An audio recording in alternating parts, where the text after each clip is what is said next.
Le nouveau permis de conduire plastifié en format carte de crédit est entré en application depuis hier et c'est un groupe français, Gemalto, qui fournit la puce électronique. Gemalto, c'est une société qui n'est pas forcément très connue, Axel de Tarlé, et qui pourtant est vraiment une star mondiale dans son domaine. Là, le mot star n'est pas galvaudé. Oui, parce qu'on n'est pas les seuls. Le monde entier est en train de passer au papier numérique. Alors il y a bien sûr le permis de conduire, mais il y a aussi partout dans le monde les cartes de sécurité sociale, les passeports biométriques ou encore les badges de sécurité. Donc on parle là de documents très sensibles, qui souvent d'ailleurs relèvent de la sécurité nationale, les passeports. Donc pas question qu'un petit malin soit capable de vous fabriquer un faux dans son Il ne garage. faut pas que ce soit piratable. Voilà, eh bien c'est une société française installée à Meudon, en banlieue parisienne, qui est à la pointe sur cette technologie. C'est Gemalto, qui est le premier fournisseur mondial de passeports biométriques.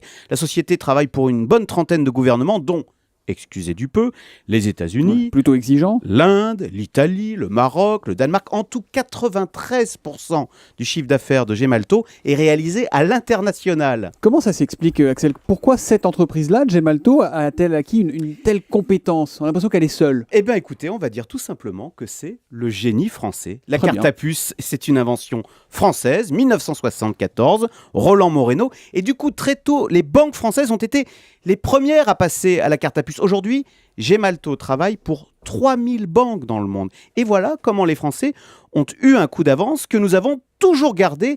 Et Thomas, on n'est qu'au début de l'aventure, car on n'a pas parlé du plus important. Qui est? L'Internet mobile, la 4G, les smartphones, c'est un marché inimaginable avec demain des milliards d'individus qui vont payer avec leur téléphone portable. Donc là aussi, sécurité absolue. Et là encore, à la manœuvre, Gemalto qui travaille aujourd'hui pour 400 opérateurs mobiles dans le monde. Et qui fait travailler beaucoup de monde ou pas, Gemalto? Alors Gemalto, c'est 10 000 salariés, dont 3 000 en France. Ah, quand même. Gemalto à la Bourse de Paris, c'est la nouvelle coqueluche. L'action a triplé en 3 ans.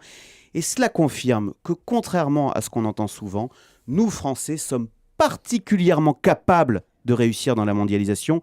Que ce soit, on va citer les shampoings L'Oréal, 1 milliard de clients dans le monde, les pneus Michelin, les yaourts Danone, et on n'en parle même pas, la carte à puce Gemalto. Le cocorico d'Axel de Tarlé ce matin sur Europe 1.